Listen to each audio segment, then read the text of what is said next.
sahabat-sahabat kita yang berada di Palestin, di Mesir, di Syria, di Yaman, Selatan Tai, di Rohingya, di Marawi, di Malaysia. Seterusnya kita hadiahkan Al-Fatihah kepada para salihin, wali-wali Allah, para muttaqin, para syakirin. Seterusnya kepada kedua ibu bapa kita, guru-guru kita, kaum keluarga kita, kaum muslimin dan muslimat. Al-Fatihah. A'udzu billahi minasyaitonir rajim. Bismillahirrahmanirrahim. Alhamdulillahi rabbil alamin. Ar-Rahmanir Rahim. Maliki yaumiddin. Iyyaka na'budu wa iyyaka nasta'in. Ihdinas siratal mustaqim. Siratal ladzina an'amta 'alaihim ghairil maghdubi 'alaihim waladdallin. Amin. InsyaAllah tuan-tuan, untuk menambah baik lagi majlis kita pada malam ni, mari sama-sama kita berselawat ke atas Nabi SAW. Semoga dengan kita berselawat ke atas Nabi SAW, Allah Subhanahu Wa Taala menambah lagi keberkatan, keridaan, rahmat, dan lebih-lebih lagi kita mengharapkan Allah Subhanahu Wa Taala mengampuni segala dosa kita, insya-Allah. Bismillahirrahmanirrahim. اللهم صل على سيدنا محمد النبي الأمي وعلى آله وصحبه وبارك وسلم. اللهم صل على سيدنا محمد النبي الأمي وعلى آله وصحبه وبارك وسلم. اللهم صل على سيدنا محمد النبي الأمي وعلى آله وصحبه وبارك وسلم. اللهم صل على سيدنا محمد النبي الأمي وعلى آله وصحبه وبارك وسلم. اللهم صل على سيدنا محمد النبي الأمي وعلى آله وصحبه وبارك وسلم.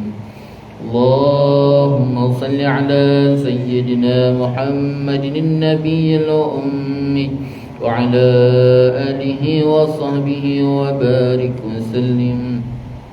اللهم صل على سيدنا محمد النبي الأمي وعلى آله وصحبه وبارك وسلم.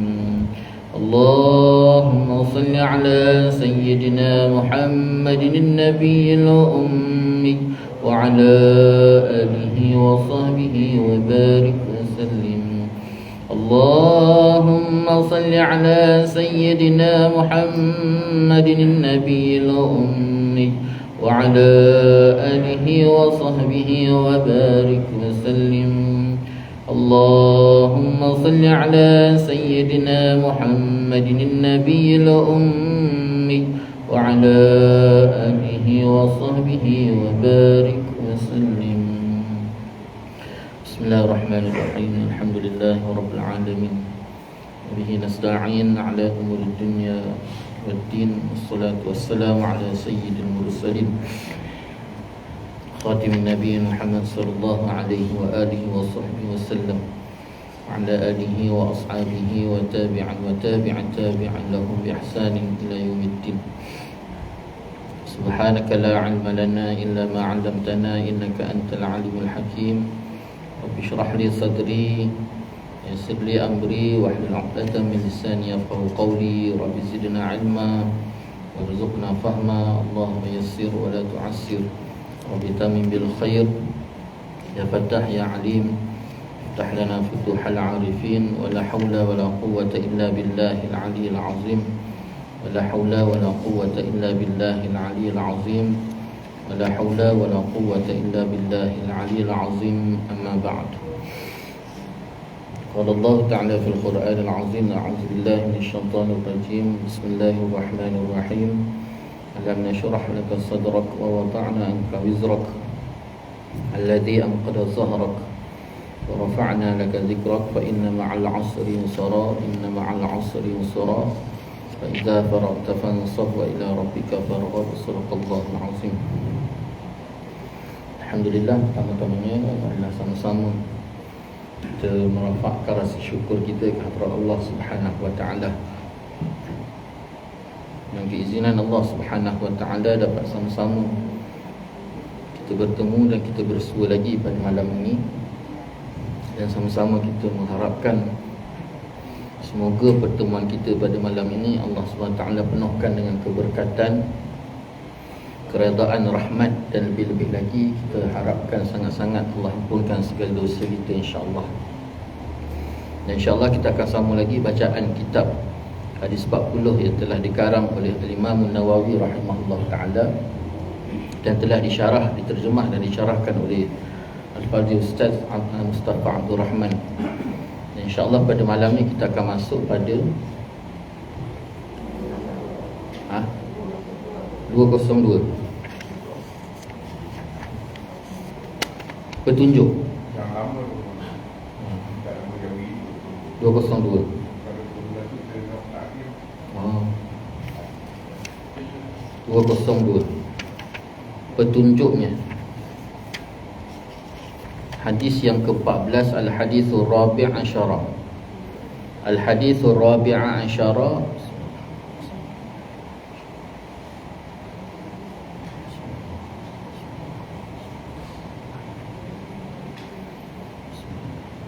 An Ibni Mas'ud radhiyallahu anhu qala qala Rasulullah sallallahu alaihi wa alihi wa sahbihi wasallam la yahillu damu mri'in muslim illa bi ihda thalathin as-sayyibu zani wan nafsu bin nafsi wat tariku li dinihi al-mufariqu lil jamaah.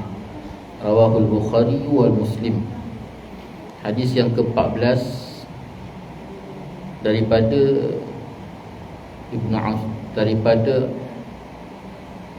Abdullah bin Mas'ud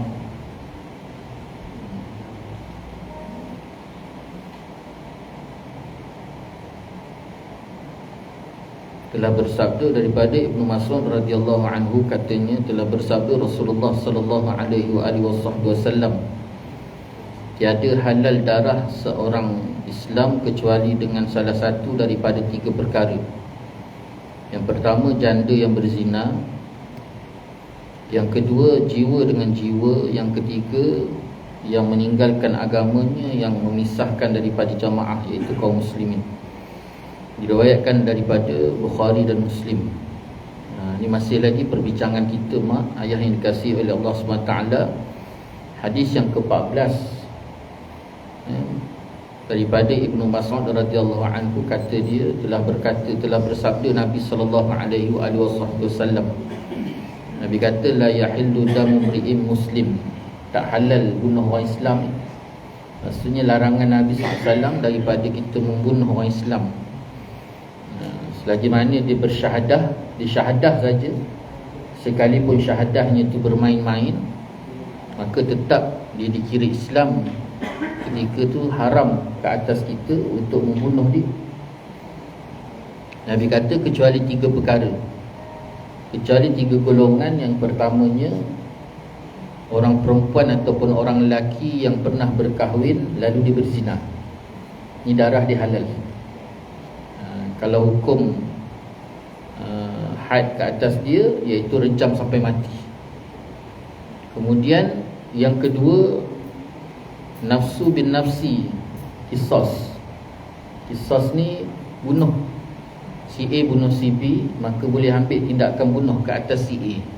Yang mengambil tindakan tu pun bukan kita, tapi pemerintah, penguasa, hakim. Jadi di situ boleh hukum halal bunuh ke atas dia. Kemudian yang ketiga, iaitu orang murtad, wa tariku li dinihi al-mufariqu li jamaah. Orang murtad, orang tinggalkan agama, baik sama ada dia murtad daripada segi amalan dia, tindakan dia, perbuatan dia, ataupun kata-kata dia, ataupun i'tiqad dia sendiri.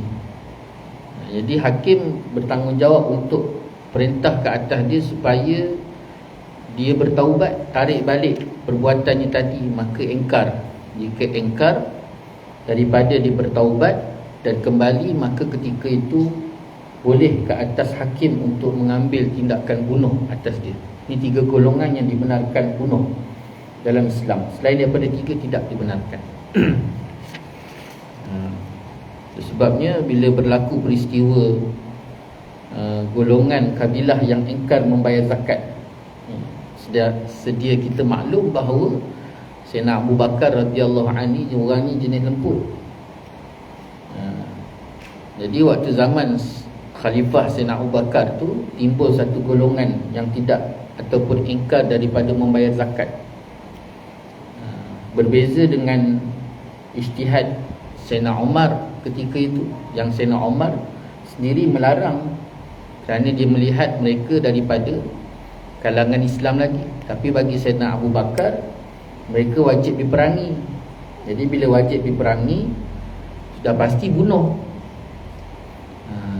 Lalu akhirnya kerana tindakan engkar zakat tadi itu membawa kepada kafir, mengingkari membayar zakat. Engkar kat situ bukannya dia kata tidak terus pergi serang, tidak. Berkali-kali Sayyidina Abu Bakar menghantar wakil supaya mereka melaksanakan zakat, tapi dia engkar. Sehingga akhirnya barulah keputusan dibuat untuk memerangi kabilah yang tidak membayar zakat. Jadi ketika itu barulah Sayyidina Umar Al-Khattab dia menarik balik ijtihad dia dan mengakui kesilapan dia dalam berijtihad tersebut. Ini dia. Itu salah satu contoh bagaimana golongan yang engkar terhadap ketetapan yang telah qat'i ditetapkan oleh Allah Subhanahu wa taala. Kita ni mak dalam Islam ni dia ada hukum qat'i. Ada hukum qat'i, ada hukum far'i. Ada hukum. Qat'i ni hukum yang tetap, yang datang daripada Al-Quran dan daripada hadis. Contohnya solat 5 waktu sehari semalam. Jadi kalau engkar, kafir. Begitu juga puasa di dalam bulan Ramadan, wajib. Itu hukum qat'i. Bayar zakat, zakat qat'i. Cuma dalam bab zakat ni pula ada terbahagi kepada 2. Satu qat'i, satu far'i. Far'i ni apa makna cabang. Hukum cabang ni hukum yang sama ada dia datang daripada masalah-masalah furu', masalah-masalah cabang. Macam contoh benda-benda yang terjadi khilaf di kalangan ulama. Ulama kata begini, ada setengah ulama kata begini, ada ulama kata begini. Dan tidak ada ketetapan yang tetap di dalam Al-Quran ataupun hadis Nabi SAW. Maka masalah tadi panggil masalah cabang. Jadi bab zakat ni pula terbahagi kepada 2. Ada hukum qat'i yang memang zakat dia nak tak nak kena bayar. Zakat harta, zakat harta, zakat simpanan, emas, perak, itu hukum qat'i. Tapi dalam zakat ni ada hukum far'i, furu'. Contohnya zakat pendapatan. Zakat pendapatan ni tak masuk hukum qat'i. Nak bayar boleh, tak bayar pun tak apa.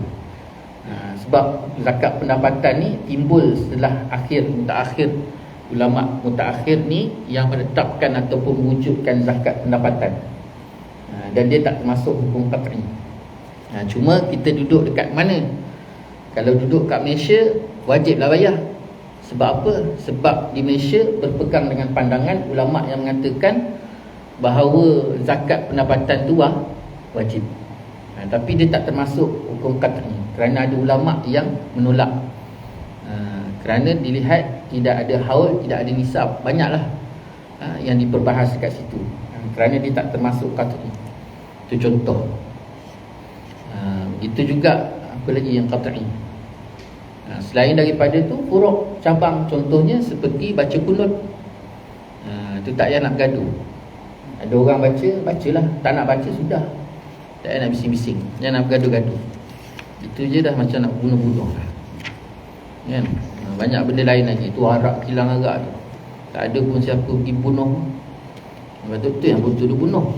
Bukannya orang baca apa? Baca cekunut tak cekunut tu. Ini dia bahas baca kunut tu sampai nak membunuh-bunuh. Yang main judi tu tak nak lagi bunuh. Yang duduk. Dulu tahun 80-an 90-an tak nampak pun daripada sini. Sekarang ni macam depan mata je yang kat atas bukit tu. Kan? Depan mata. Tak ada pula nak dibunuh. Itulah dia. Petunjuknya sambungan. Muka surat 202.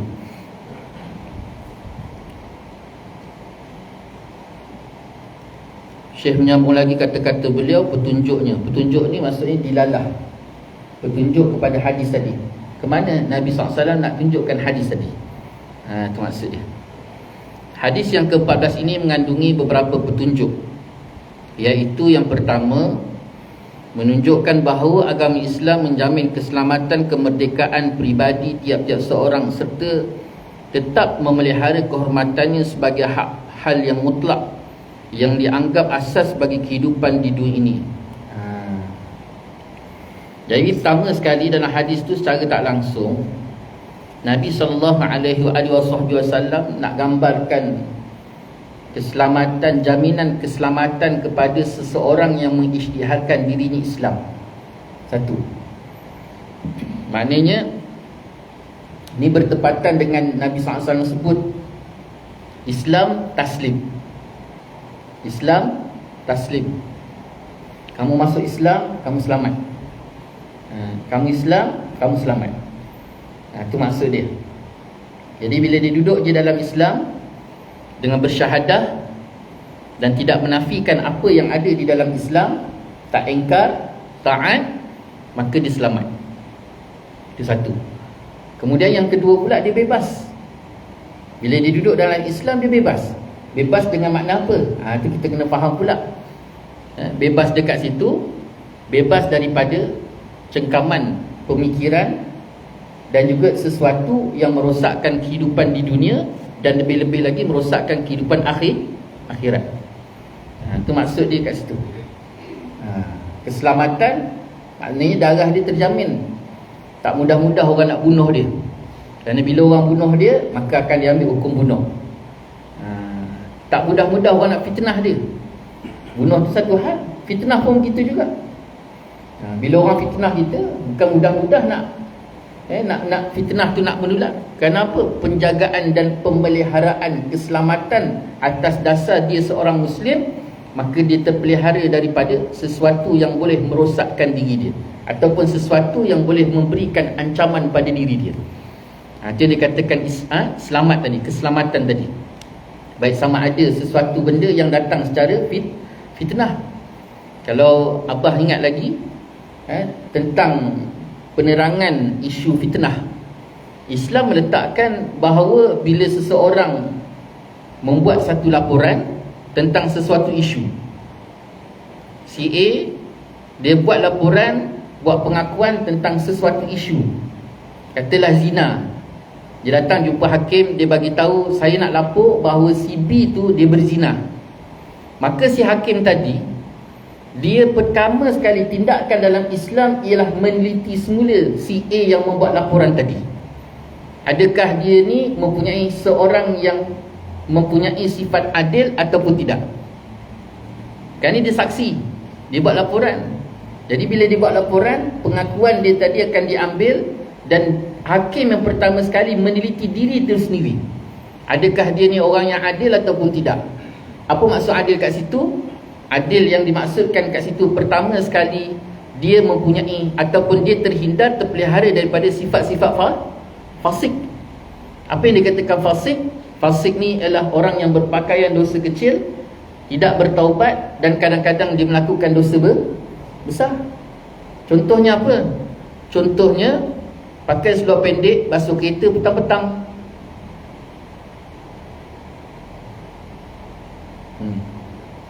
Pakai seluar pendek bukan aurat. Dah aurat lelaki ni pada pusat ke lutut. Pakai seluar pendek, basuh kereta. Jadi hakim bila tengok dia ni ada fasik dekat situ, merokok, ataupun memang kata dia jenis orang pendusta, jenis orang suka menipu, semua kena lah tu. Jadi yang pertama sekali, dia tu dulu kena 80 sebatan. Itu kalau lihat daripada segi keadilan. Lepas tu hakim cek lagi pula, okey dia adil. Dah dia adil tadi pula, bagaimana sifat dia tu pula, fizikal dia. Sifat fizikal tadi. Nak katakan orang tu berzina tu, dia tu mata dia tu jelas ke tak jelas? Jadi kalau dia datang awal-awal lagi pakai spek mata, Kemudian dia nak hukum ke orang tu berzina pula, dia nampak tak orang tu masukkan hasyafah di antara hasyafah lelaki tadi, perzina tadi, kepada hasyafah perempuan tadi, nampak tak? Nah, kalau sampai nak nampak tu, nampak je. Tak cabut lagi orang tu. Sebab benda tu nak kena nampak. Nampak tu. Itu sebabnya Islam mendidik umat dalam pembinaan iman, bukannya menghukum. Jadi secara tak langsung bukan mudah kita nak buat satu laporan ataupun penyaksian silat-silat hari bulan yang menyaksikan itu dulu kena 80 sebatan kerana melihat bahawa penyaksian dia itu palsu. Jadi kalau hukum ni berjalan, mak, rasa-rasa hari ni orang nak fitnah tu. Hari ni kita tak pakaian fitnah kita tu, mak. Buka je mata, buka je handset, fitnah tu, fitnah. Betul tak? Kan, buka je handset tu, mak. Buka je Facebook tu, Telegram tu, buka je, fitnah aje. Fitnah. Berita tu semua fitnah. Tak ada tak fitnah. Kan, kalau buat berita tak fitnah ke kan, tak ada orang nak baca. Tajuk punya, tajuk dia tu. Cuba bayangkan. Tapi memang janji Nabi SAW, besok akhir zaman Nabi kata fitnah itu seperti gula-gula. Sebab apa maknanya dia? Bila hukum tak dilaksanakan dengan baik sebagaimana yang Allah Ta'ala kendaki, maka Allah datangkan balak besar. Jadi fitnah dia pakai biasa. Orang fitnah tu pula lebih dipercayai daripada orang kena fitnah. Ini berlaku hari ni, mak. Cakap hari ni mak, cukup dengan kerja membunuh karakter. Ni baik-baik ni. Ni fitnah ni. Dia bunuh karakter seorang tu. Contoh, dia keluar je, seorang ustaz ditangkap berzina, cukup letak gambar. Auzubillah. Benda tu berlaku tak? Tak berlaku pun. Cukup dia letak seorang ustaz ditangkap berzina, dia letak gambar, tepek gambar ustaz tu, lepas tu dia sebar lah. Habis. Orang percaya tak? Percaya tak, mak? Confirm semua percaya. Hari ni ini situasi dia, membunuh karakter. Fitnah tak? Fitnah kan ni. Ni berlaku hari ni. Cukup tu je. Itu sebab kalau baca berita tu, boleh baca tapi percaya jangan. Baca boleh, tapi kalau boleh baca Quran lagi. Sebab tu tentu confirm tak fitnah. Buang masa, silap beduk, dosa kering. Baca kan? Padanlah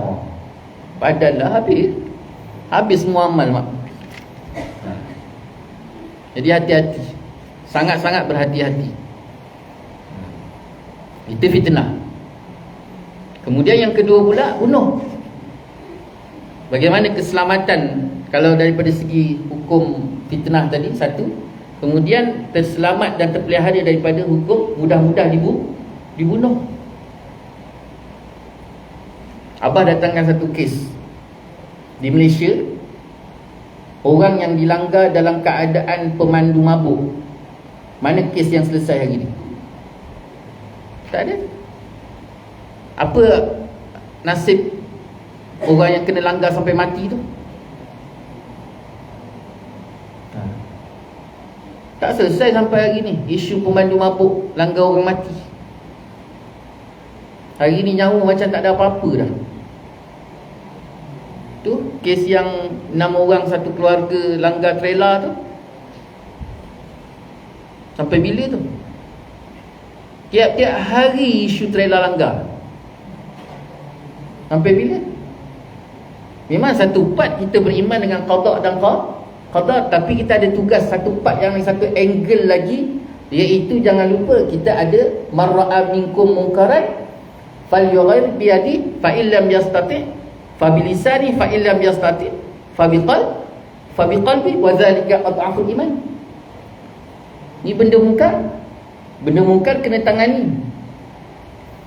Boleh dengan tangan, tak boleh dengan tangan, dengan lisan, tak boleh dengan lisan, dengan hati. Dan hati inilah selemah-lemah iman.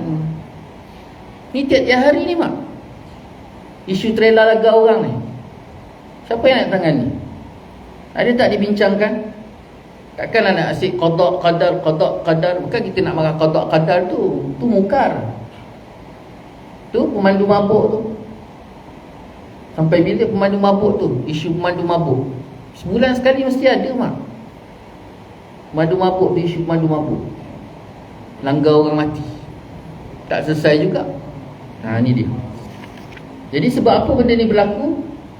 Sebab hukum Islam tadi tidak dilaksanakan. Bila tak dilaksanakan, nyawa kita ni seperti nyawa binatang, tak ada harga, tak ada nilai. Sedangkan Islam tu meletakkan hukum supaya setiap nyawa kita ni terjaga dan terpelihara. Itu tujuan dia.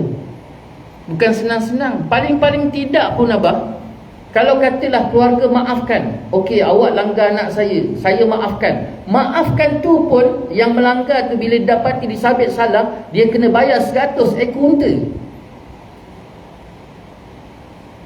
Dia kena bayar 100 ekor unta. Tu yang 6 orang tu mak, 600 ekor unta. Maaf, saya maafkan awak tu, saya maafkan. Maaf tu je pun dia kena bayar diat 100 ekor unta. Kalau katalah 1 ekor unta tu 7,000, kita ambil lah unta kepek. Ya kan? Unta kepek ni. Hidup segan, mati tak mau. Unta kepek tu mak, katalah 7,000. 7,000 kali dengan 10, 70,000. Kali dengan 100, tak 700,000. Macam mana wah? Okey lah kan? Baru nampak nilai harga tadi nyawa tu. Tersaknya katakan Islam itu menjaga dan memelihara hak tadi. Ni dak, tengoklah. Lepas macam tu je. Cuba bayangkan yang langgar tu berapa kes saman hidup pula tu. Bukan saman ekor, saman hidup. Boleh duduk atas jalan lagi. Saya satu benda yang saya agak rasa tekilan. Seingat saya tahun 80-an, tahun 90-an, dulu kalau papan tanda dekat jalan raya tu, semuanya cerita tentang penggunaan jalan raya. Betul tak? Ingat lagi tak? 80-an, 90-an, kalau buka TV pun cerita adab, cerita akhlak, kan? Benda-benda tu, adab tengah jalan, semua. Hari ni tak ada dah. Kalau tu mana tak aksiden mak? Bawa kereta tengok signboard gambar telanjang, tak pening kepala kan? So bayangkan daripada sini, surau kita ni nak ke Sungai Buloh tu, berapa banyak gambar telanjang. Saya sampai sini pun haji ni tak ingat dah, habis lupa dah. Tengok kanan tu kiri, tengok kanan tu kiri, tak tengok terang lagi, tengok lupa. Nana aja. Ni dia. Tu salah satu yang buat kita hari ni rosak. Tak ada nilai-nilai kemanusiaan tadi. Dahlah tak melaksanakan hukum, mengikut aturan Allah. Kemudian pula yang dibina semuanya acuan-acuan kerosakan nilai-nilai manusia. Inilah sebabnya darahnya, kehormatannya, akidah ataupun dasar kepercayaan wajib dipelihara dengan cara yang sebaik-baiknya. Sebabnya jangan main-main. Bila kata seorang Muslim, dia akan terpelihara darahnya, kehormatan dia. Kehormatan tadi itulah tak mudah-mudah difitnah, tak mudah-mudah direka-reka cerita, kerana dia ada kehormatan pada diri dia yang perlu dijaga dan dipelihara. Begitu juga akidah dia. Dia sendiri pula kena jaga, pelihara akidah dia dengan baik. Kenapa? Kalau dia tak jaga akidah dia dengan baik, maka ketika itu darah dia dengan kehormatan dia tak terjaga dan tak terpelihara. Pencabulan seorang terhadap hak ini dipandang suatu kesalahan yang sangat besar. Bila seorang dia mencabul hak seorang Muslim tadi, maka sangat-sangat kritis ataupun sangat-sangat besar masalah yang akan timbul. Itu sebabnya bukan mudah nak bunuh orang. Bukan mudah nak patah-patahkan main piak-piak telinga. Kita hari ni bunuh satu, yang duk main kerat-kerat tu. Main kerat-kerat tu. Tak mati tapi dia main kerat-kerat tu. Kerat jari, kerat tangan, kerat telinga, tucuk mata orang. Ni sekarang ni main tu je, main kerat-kerat. Habis dia langgar orang tu pula, tak mati tapi patah tangan orang tu, patah tu semua kena bayar. Setiap anggota yang hilang tadi maka perlu dibayar. Sama ada dengan cara qisas, iaitu tangan dengan tangan, dia putuskan tangan orang tu, maka hakim akan ambil tindakan potong tangan dia. Ataupun kalau dia maafkan tadi, dikiralah setiap anggota tu berapa ekor unta. Jadi barulah balik terjaga dan terpelajari. Jadi tak mudah-mudah kita nak ambil tindakan. Ni dak hari ni hutang duit 10,000, tak boleh bayar, potong tangan. Senang. Lepas tu 10,000 tu pula, bukannya tu bunga je, dia punya kepala 1,000 je, naik setiap minit, suka-suka hati. Tak suka bunuh. Sekarang ni pula main tembak-tembak pula. Duduk tepi jalan kat traffic light, main tembak. Duduk jalan tembak. Dah pula puas main tembak, main bom pula. Mak, teruk mak. Kerana apa ni berlaku? Orang dah tak ada rasa segan sila, takut. Kerana hukum tidak dilaksanakan dengan baik. Jadi penghormatan tu tidak ada lagi pada nilai, tak ada habis. Dan seorang yang melakukannya akan dihalal darahnya sebagaimana yang telah diterangkan oleh hadis ni. Siapa yang buat bunuh dengan bunuh, begitu juga murtad tadi, begitu juga zina, semuanya itu akan dihalalkan darahnya. Halal darah bukan kita, bukan kita yang ambil tindakan, tetapi hakim dan penguasa. Kita tak boleh. Sekalipun orang datang bunuh keluarga kita nak pergi bunuh dia, salah. Kita boleh buat aduan kepada penguasa, hakim pula yang akan tentukan betul ke tak betul, adakah bunuh dengan cara sengaja, tak sengaja. Sekalipun tak sengaja, walaupun tak diambil tindakan bunuh ke atas dia disebabkan dia bunuh dalam keadaan tak sengaja, tapi setidak-tidaknya kena bayar dia takkan lepas. Itu sebabnya tadi bunuh dengan sengaja pun kalau kata maaf tadi pun tetap kena bayar. Jadi kat situ nilai semakin lama semakin tinggi, nilai kemanusiaan, nilai individu tersebut. Kita yang sampai dah tak ada nilai, main nak langgar, suka gitu, gini dan sebagainya. Kenapa? Nilai itu tadi, pelaksanaan hukum dalam penjagaan, pemeliharaan itu tidak ada. Akhirnya nilai tadi rendah. Tak suka, buang. Dia bayangkan tiap-tiap minggu apa? Tiap-tiap minggu pasti ada kes bunuh. Betul tak? Tiap-tiap minggu. Tak jumpa dalam beg, tepi longkang, tak jumpa dalam longkang, dalam kereta, tak, macam-macam. Tak suka je bunuh, tak suka bunuh. Masya Allah, baik-baik. Teruk manusia hari ni, dah macam binatang, balik-balik zaman binatang. Yang kedua, dilalah hadis tersebut menunjukkan kepada 3 perkara yang menyebabkan darah seorang menjadi darah yang halal, dan jiwanya boleh dilenyapkan, memandangkan kepada bencana dan kemudaratan yang timbul daripadanya amatlah besar. 3 perkara itu, yang pertama zina, seorang yang sudah berkahwin. Yang kedua bunuh. Dan yang ketiga murtad yang memisahkan diri daripada golongan ataupun jemaah kaum muslimin. Itu 3 perkara. Kenapa? Kerana impak dia terlalu besar, kemudaratan dia kepada Islam dan juga kepada umat Islam itu terlalu besar. Pertama zina. Zina ni melahirkan anak keturunan yang tak baik. Ni lagi-lagi sekarang ni tolong jaga betul-betul.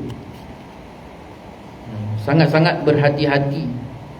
Isu zina tu satu part, tu kita letak tepi lah, tu jelas. Ni satu lagi masalah yang bermain dalam masyarakat ni ialah cerai yang tidak didaftar.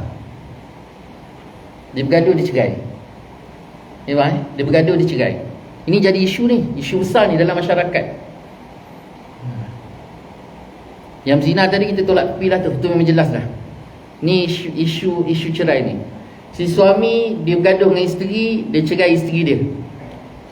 Lalu penceraian tadi tidak didaftar.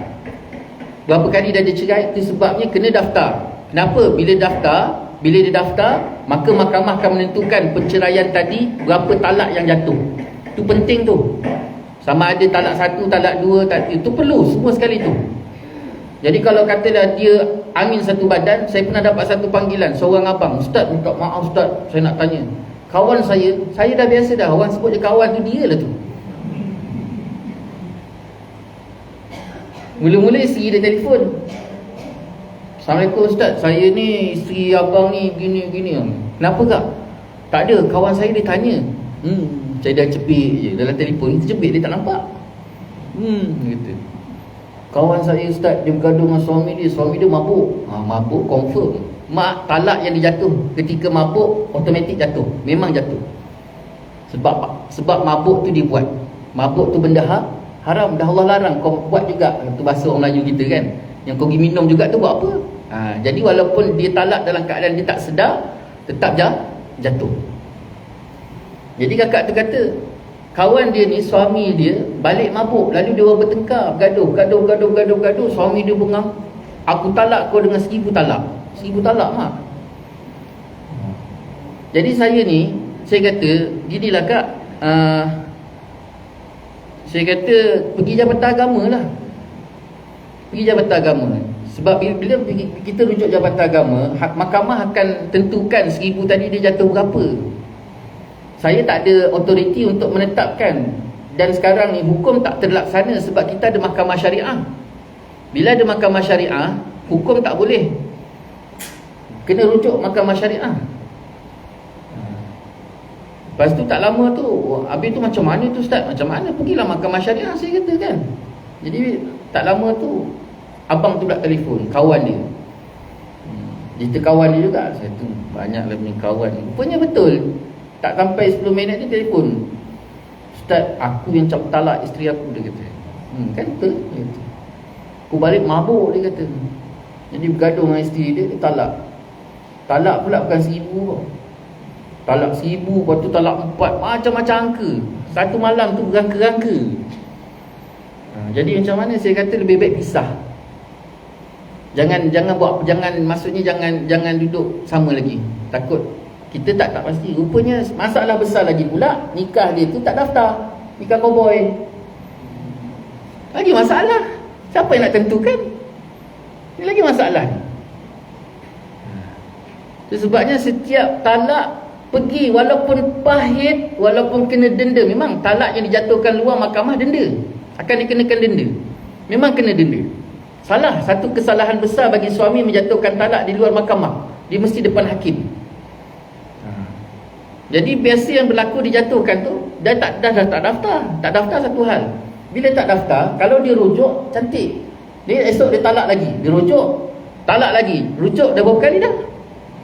Dah sampai 3, mana dia lagi dah? Okey, dah sampai 3. Nak jadi cerita dia balik-balik. Talak tak daftar.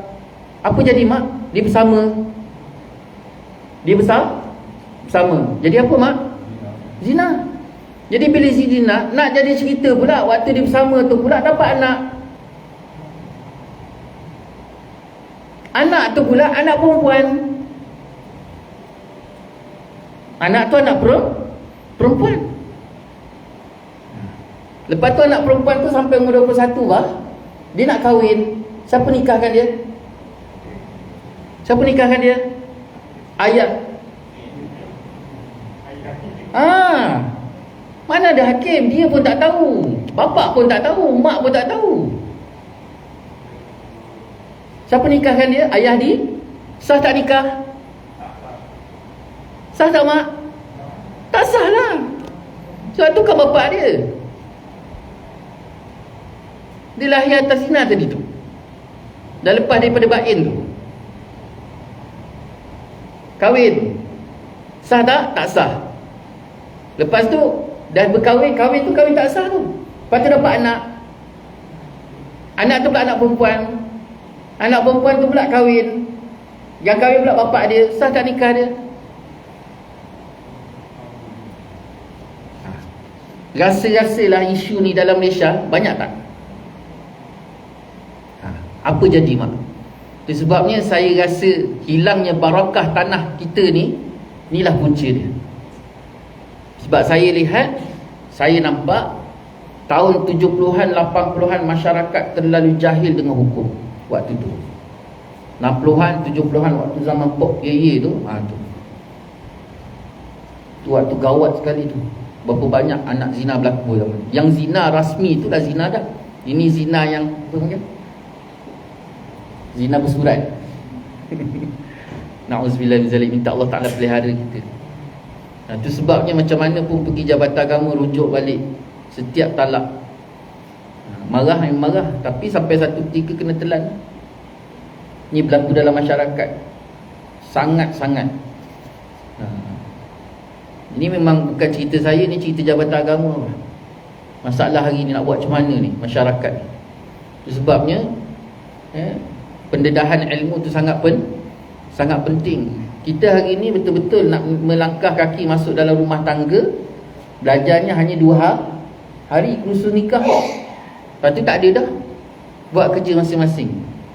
Yang akhirnya apa yang berlaku dalam rumah tangga, semuanya pandai-pandai sendiri. Itu yang jadi rumah tangga kita rosak. Na'udzubillah min zalik. Ini dia. 3 perkara ini kalau sudah berlaku, 3 perkara ini kalau sudah berlaku tanpa adanya sebarang hukuman dikenakan, maka agama dan masyarakat akan kacau bilau dan akhirnya akan hancur dengan serba aneka kemajuan kebendaan. Firman Allah SWT dalam surah Al-Ma'idah ayat ke-32. A'udzubillahi minasyaitanirrajim. Bismillahirrahmanirrahim. Man qatala nafsan bighairi nafsin aw fasadin fil ard faka'annama qatala an-nasa jami'a wa man ahyaha faka'annama ahya an-nasa jami'a. Barang siapa yang membunuh seorang manusia bukan kerana hukuman ataupun hukuman pembunuhan ataupun kerana membuat bencana kerosakan dalam muka bumi, maka seolah-olah ia telah membunuh sekalian manusia. Dan barang siapa yang menghidupkan seseorang, maka seolah-olah ia telah menghidupkan sekalian manusia. Apa maksudnya? Bila dia bunuh seorang tu tanpa hak, maka seolah-olah dia bunuh seluruh manusia. Kenapa? Kalau tak diambil tindakan, dia akan menular dan membawa kerosakan kepada masyarakat. Macam tadilah kita bicara tentang bab zina. Kalau dia tak tangani isu zina tadi dengan baik, maka dia akan jadi kerosakan pada masyarakat. Begitu juga bunuh dengan bunuh. Begitu juga tentang murtad. Ni hari ni mak Jabatan Agama, kawan-kawan duduk kat bahagian penguatkuasa. Apa dia kata mak? Mereka bila pergi buat pemeriksaan ataupun penangkapan orang Islam yang duduk dalam, kalau bahasa orang Melayu kita, khalwat lah, duduk berkhalwat ni. Apa dia orang buat? Mudah je. Saya bukan Islam. Dia orang masuk aja, saya bukan Islam. Tak boleh buat apa. Nak buat macam mana? Cuba yang hari ni tu yang Nabi kata, pagi di Islam, malam petang dia kafir. Petang di Islam, pagi dia kafir. Islam tu halal darah. Dia dah murtad. Baru-baru ni ada seorang hamba Allah datang jumpa saya. Ustaz, sejauh mana kekuatan mahkamah syariah kita? Sejauh mana kekuatan mahkamah syariah kita? Saya kata kuat, sangat kuat. RM3,000, 1 tahun penjara, sekali sebatan. RM3,000, setahun penjara, sekali 311. RM3,000, setahun penjara, 1 sebatan. Rasa-rasa apa? Esok minum arak lagi tak? Rasa-rasa esok minum arak lagi tak? Minumlah mak. RM3,000 apa barang? Setahun penjara. Itu nilai mahkamah syariah kita. Padahal mak, kalau kita nilai balik ataupun kita teliti balik perjalanan negara kita ni, hukum asal kita adalah hukum hudud. Mahkamah kita mahkamah syariah. Sebelum penjajah datang, sampailah penjajah ada, mahkamah kita yang teras dalam negara kita ni, tanah Melayu kita ni, adalah mahkamah syariah. Hukum had jalan, kisos jalan, semua berjalan setiap negeri. Sampailah ketika British ketika tu dia buat mahkamah pendua ni mahkamah sivil. Mahkamah sivil yang diadakan di dalam negara kita ni bukan untuk orang Islam, hanya untuk orang Cina dan orang India yang datang daripada luar, yang bukan Muslim. Jadi mahkamah sivil tu untuk dia orang. Dan untuk orang Melayu Islam, itu sejarah dia. Semuanya diletak bawah mahkamah syariah. Dan mahkamah syariah itulah mahkamah utama dalam tanah Melayu ketika tu. Sampailah ketika 1950-an, ketika tu waktu Sultan-Sultan Melayu kita dah bawa pergi ke London lepas Jepun serah kuasa kepada British. Padahal British 4 negeri saja dia kuasa: Penang, Melaka, Sabah dan Sarawak. Selain daripada tu, Johor, Negeri Sembilan, Selangor, Perak, Kedah, Perlis, Terengganu, Kelantan, Pahang, semua tu duduk bawah kuasa raja-raja. Jadi kalau dilihat balik dan diperinci, sepatutnya kemerdekaan hanya 4 negeri saja. Tetapi penjajah ketika itu mengambil kesempatan di atas penyerahan Jepun kepada British. Jadi konon-kononnya dia nak sambil menjelam minum naik, ambil kesempatan. Itu yang dipanggil, dia tubuhkan Melayan Union. Kemudian dipanggil pula raja-raja Melayu pergi ke London, dipaksa tanda tangan untuk serahkan kuasa raja-raja kepada British. Ni dia punya tu. Jadi akhirnya saya tak kan? Lepas tu, dah lepas daripada tu bila dah serah semua sekali tadi, tu yang akhirnya dia pun naik tocang. Tu tak nak kita terpaksa menuntut kemerdekaan. Padahal tak ada pun penjajahan pada tu. Kuasa memang kuasa mutlak raja-raja lagi. Jadi bila dah tuntut kemerdekaan ketika tu, tu yang dia letak. Syarat utama dia mesti perlembagaan adalah perlembagaan dia. Dan mahkamah adalah mahkamah dia. Itu yang jadi akhirnya terus. Hakikat sebenarnya kita sekarang ni bukan merdeka. Kita tu memang ini penjajahan rasmi sekarang ni. Ini penjajahan rasmi. Dijajah dengan rasmi. Kalau betul-betul kita merdeka 1957 tu kita merdeka kita dah boleh swing balik untuk laksanakan hukum asal kita. Bukan baru nak buat. Hukum mahkamah asal kita adalah hukum Islam. Itu baru kata merdeka. Tidak. Itu pun tok nenek moyang kita bekerja keras sungguh-sungguh. Kalau nak kira lah orang yang duduk kat atas tu hanya semata-mata, maka ketika tu memang kita ambil perlembagaan British tu bulat-bulat Tapi tok nenek moyang kita dia lawan mati-matian. Akhirnya berjaya meletakkan Islam itu sebagai agama persekutu. Itulah sikit yang dapat kita ubah. Lawan habis-habisan untuk letakkan nama Islam itu sebagai agama persekutu. Kalau tidak lagi teruk. Itulah boleh tenggekkan satu benda kat situ. Dengan raja-raja kuasa kedaulatan raja-raja Melayu. Jadi kalau betul-betul kita merdeka, sudah pasti kita bebas nak melaksanakan ataupun mengembalikan hak kita sebagai orang Islam. Tapi lagi tidak. Padahal dia swing sikit je kat situ, dia main sikit je. Wallahu a'lam. Itulah dia membunuh seorang manusia sahaja berarti membunuh sekalian manusia dan menghidupkan seorang lagi daripada mereka. Dengan tidak membunuhnya berarti pula menghidupkan sekalian mereka. Demikianlah menurut nilai hukum jenayah dalam pandangan Islam. Dan kerana itu maka seorang yang membunuh tidak dapat dibiarkan hidup oleh perbuatannya yang amat salah itu. Jadi bukan mudah nak bunuh. Bila kata bunuh saja, maka ketika itu kena ambil tindakan bunuh. Kenapa? Untuk menyangkal daripada menularnya orang lain pula suka membunuh. Begitu juga zina. Itu sebabnya hukum-hukum ni dilaksanakan bukan duduk dekat dalam penjara, tak. Tindakan yang diambil pada hukum tiga benda ni terutamanya 3 benda ni tak diambil dalam penjara, tak. Diambil di depan halayak ramai. Begitu juga diikuti dengan pencuri, rompak, minum arak, Semuanya itu hukuman mesti syaratnya diambil di tengah halayak ramai. Kenapa? Pertama, memalukan kepada orang yang melaksanakan tadi supaya dia rasa malu dan dia tak buat lagi. Dan yang kedua, menakut-nakutkan kepada orang yang melihat, mengambil iktibar, dan juga menakut-nakutkan supaya setiap apa yang dia nak buat dia akan fikir, ni malu ni, nanti besok orang kata apa. Dia orang Islam, orang manusia ni biarlah pukul macam mana pun, tindakan ambil lah sebesar mana pun, tapi kalau katalah benda tu tak memalukan, tak ada hal lah. Tu kalau bahasa dia. Tapi kalau bab malu mak, jangan. Habis je semayang isyak, kita pun duduk semua berjalan nak pergi makan. Tengah-tengah tu ada sahabat ni, dia punya gurau tu tak apa panggil?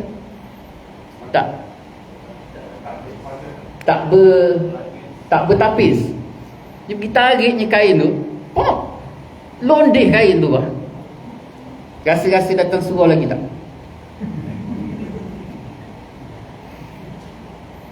Datang suruh lagi tak mak? Tak datang dah. Confirm. Malu. Mak pula ramai-ramai kat ujung sana. Tengah bercakap kan. Kali tengok, bab manusia ni dia tak boleh malu. Itu memang sifat dia. Lebih baik dia sakit daripada dia malu. Itu sebabnya Islam mengajar tidakkan diambil di tengah-tengah halayak ramai. Itu dia punya psikologi dia. Bukannya ni kita dah hari ni, dia punya rotan tu punyalah kuat, dapat tengok video je. Cuba buat dekat dataran Merdeka tu. Itu sebabnya Islam rotan bukan sebat. Islam menggunakan istilah rotan, dan rotan kita tu pula tak lebih daripada bahu. Ini mak. Ini. Sampaikan tahap waktu saya belajar dulu kan, saya kata ustaz, habis tu macam mana tak sakit pun. Cuba bayang mak macam ni lah. Lepas tu ukuran rotan tu pula tak boleh lebih daripada sedepa. Nak rasa apa ni? 80 kali. Tapi syaratnya mesti dekat depan halayak ramai. Cuba bayangkan. Kalau kita hari ni salah, rotan ni macam ni mak. Ni sebat, dia guna istilah sebat. Sebat tu macam ni. Sekali kena tu je mak, pecah punggung kita. Pecah punggung tu. Islam tak ajar macam tu.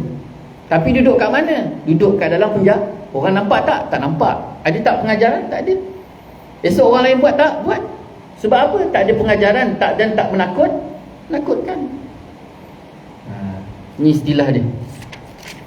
Itu sebabnya nak tak nak kena balik-balik. Selagi mana tak balik pada Islam, selagi itulah masalah takkan selesai. Wallahu a'lam. Kita berhenti. Membunuh tidak harus sekali-kali, kecuali dua sebab sebagaimana yang difahamkan daripada pengertian ayat tersebut. Pertama, wallahu ta'ala a'lam. Boleh bah? Berapa jam? 8.45.